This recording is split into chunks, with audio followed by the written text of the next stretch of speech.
afternoon. This is HorseRacingNation.com handicapper Jared Horak. This is a preview of the 2013 Belmont Stakes. This is Monday, June 3rd. The Belmont Stakes will be run this Saturday. We have up to 15 horses pointing to the race at this point. First, in this video, we're going to go over the recent history of the Belmont Stakes. We're going to project the pace of this year's race and talk about maybe some of the pedigrees. In the recent history, 12 of the last 14 Belmont Stakes winners actually skipped the Preakness Stakes. The two exceptions there were a Fleet Alex and Point Given, and both of those horses won the Preakness. They were very impressive 3-year-olds.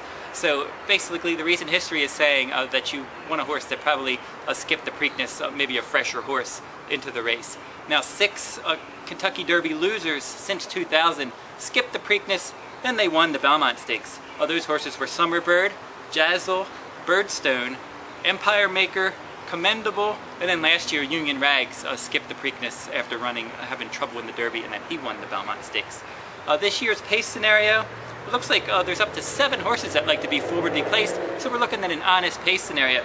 The horses that project to be on or near the lead of Freedom Child, Oxbow, your Preakness winner, Palace Malice, who set the pace in the Kentucky Derby but is taking blinkers off in this race, should be more relaxed, Giant Finish, Always in a Tiz, a Midnight Taboo, and then maybe Incognito for trainer Karen McLaughlin. They look like the horses that are going to be forwardly placed.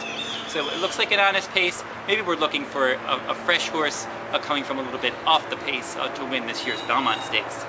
And we had mentioned a minute ago that the horses, the Derby, horses that ran in the Derby and finished up the track, and then they ended up skipping the Preakness and then running in the Belmont, have done well. We have 7 horses this year that fit that pattern. We have Golden Soul, who was actually second in the Kentucky Derby. Revolutionary was third. And then Overanalyze, Palace Malice, Vijack, Giant Finish, and then Frack Daddy, a late addition to the Belmont Stakes. So all those horses ran in the Derby, skipped the Preakness. They're going to come back in the Belmont Stakes. Now, horses exiting the Louisiana Derby, or that ran in the Louisiana Derby earlier this year, which ended up being a productive race, a Revolutionary, Golden Soul, Palace Malice. Those 3 horses are all going to run in the Belmont Stakes. Now, that was a productive race because Golden Soul and Revolutionary came out of the Louisiana Derby to finish 2nd and 3rd in the Kentucky Derby, and then Mylute, who ended up running 5th in the Kentucky Derby, he was 2nd in the Louisiana Derby. He was 3rd in the Preakness Stakes.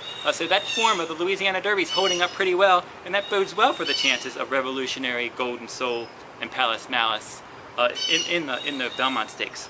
Now, based on pedigrees, it looks like Orb and Revolutionary, they have some good solid pedigrees, especially on the female side. So those female families are long-winded, and it looks like that those 2 horses, Orb and Revolutionary, should be able to get the 1.5 mile distance based on pedigree. Now, Overanalyze was sired by Dixie Union. Dixie Union sired Union Rags, last year's Belmont Stakes winner, so maybe that bodes well for his chances as well. Also, he's going to get the services of jockey John Velasquez. John Velasquez has won the Belmont Stakes 2 times aboard Rags to Riches, and then last year on Union Rags. So John Velasquez is a good rider for the Belmont Stakes, so Overanalyze would seem to have a decent shot in there. Just based on the things that we just talked about, I would think that Golden Soul and Revolutionary will probably be solid contenders in this race, along with Overanalyze, and maybe Overanalyze would offer the most value. So if you're looking for a value standpoint, maybe Overanalyze could end up being your horse. And we have a filly competing this year, Unlimited Budget, trained by Todd Pletcher, and it's not unlikely for a filly to win the Belmont. Actually, Todd Pletcher won the Belmont Stakes, Rags to Riches, so he saddled a filly to win this race a few years ago.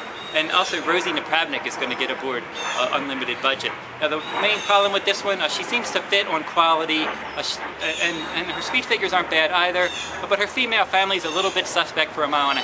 So if she can't, the thing that's going to do her in, if anything, is going to be the pedigree on the female side. She seems to have a lot going for her, though. She's got some quality, and it looks like she should sit a decent trip from off the pace. If you would like to purchase my Belmont Stakes selections, you can go over to pick6blog.com to learn more. I'm going to be selling full card analysis for the Belmont Stakes card and the day before as well. So if you go over to pick6blog.com, you can hear more information on how you can purchase my full card Belmont Stakes analysis.